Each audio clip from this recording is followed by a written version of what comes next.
In 1982, Canadian teams were very busy in the NHL. The great one, Wayne Gretzky, was playing for the Edmonton Oilers. Lanny McDonald was right wing for the Calgary Flames. And Richard Brodeur was the indomitable goalie for the Vancouver Canucks. The CBC profiled King Richard just weeks before that year's Stanley Cup final. I am relaxed. I'm not nervous. You know, it's the same hockey game every night. You know, you go out there. These are what I believe. For a goalie, you got game situation in front of you, and you got to face them with the way you know how to play them. Well, Richard has the perfect attitude for a goalkeeper. Once a goal goes in, he's able to forget about it. He's able to relax. I'm sure you've seen him during the game skate out to the corner and back. That's just his way of, instead of sitting there worrying about things, keeping moving and keeping relaxed. And he's standing up. You can't be great every night, but you can do your job. You know, sure, you may not come up with the 3-4 miraculous save every night, but if you do your job every night, you know, making the good saves and the routine saves and makes everything in your possibility, well, on the long run, it's going to pay off. That's what I believe in. So I try to do my best every night. If Brodeur has a secret to his success, it's probably his approach to games and practice. Do my job as best as I can. You know, whatever will happen, you'll be there. And I work hard, not too hard in practice, because it's my way of doing it. Even in the scrimmage and in practice, if I lose, I don't like it. I can lose my cool in practice, and I don't lose in the game. But when I get on the ice in the game, I'm there all the time. Richard is cool, and he just stays right in his position and doesn't let anything bother him. And we're sure happy to have him. When they write the history of the Canucks, Brodeur will certainly go down as one of their great finds. The 7-year veteran of the WHA was a steal from the New York Islanders, a deal that certainly changed his life as a professional. He's now #1 with a team on the way up, and he's an integral part. But through it all, he's changed little off the ice. I'm a family man. I stick around with my family, and I don't like to, I'd like to go out a few times, with my families and, have a good time, but most of them, I spend at home with my family and relaxing more than anything else. I'm a loner, I can't say. It took me 10 years to get here, and now I got it, and I won't let it go. Richard Brodeur, widely recognized as one of hockey's greats, certainly of the Canucks. And Lucas here with us. Richard Brodeur, thank you very much for coming in. Much appreciated. I'm really happy to be here. What goes through your mind watching that from 1982? Was the hair was a little darker. Good hair, good 80s hair. But the thing is, it's, my mind was the way I was through my career. I mean, you can only do your best, and if that's not enough, what are you going to do? Just go up, but don't cheat. Go out and do your best.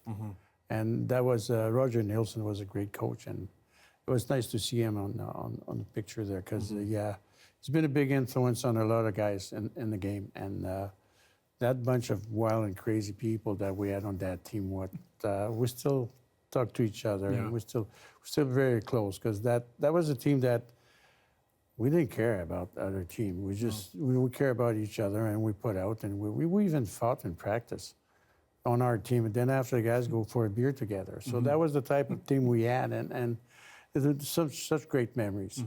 Well, you talked about, I have to ask about this, losing your cool in practice but not in the game. It was sort of, it sounded like a kind of a Zen philosophy. Well, the thing is, in practice, I said, you know what? They say, oh, your goalies love to practice. Bullshit.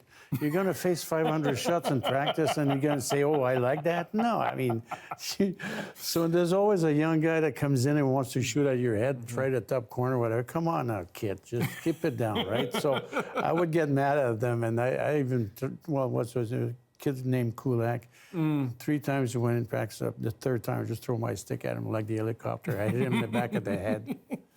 So, and he can't turn around, but Harold Schnepp just pick him up, put him against the wall, so you don't touch our goalie. Harold was good about that. Yeah, he was really good. So we have to move from hockey to art. You moved from one passion to another. Put down the stick, pick up a paintbrush.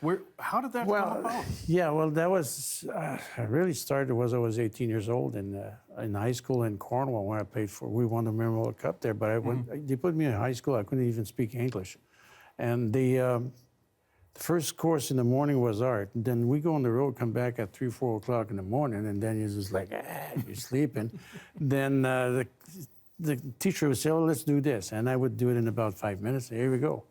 And he said, you're way too good for what I teach you. So come the afternoon, I will teach you how to do it, how to paint, And it went from there. It was with me all the time. So that's something I have, that it's in my blood. I love to do it. And I said to one of my buddy artists, I said, I think, you know what, in 94, well, I'm going to die, but I think the last day on earth, I still be learning about art. Wow. So. And you have an exhibit coming up. Tell us about that. Where's that happening? The exhibit is at Alliance Francaise right now.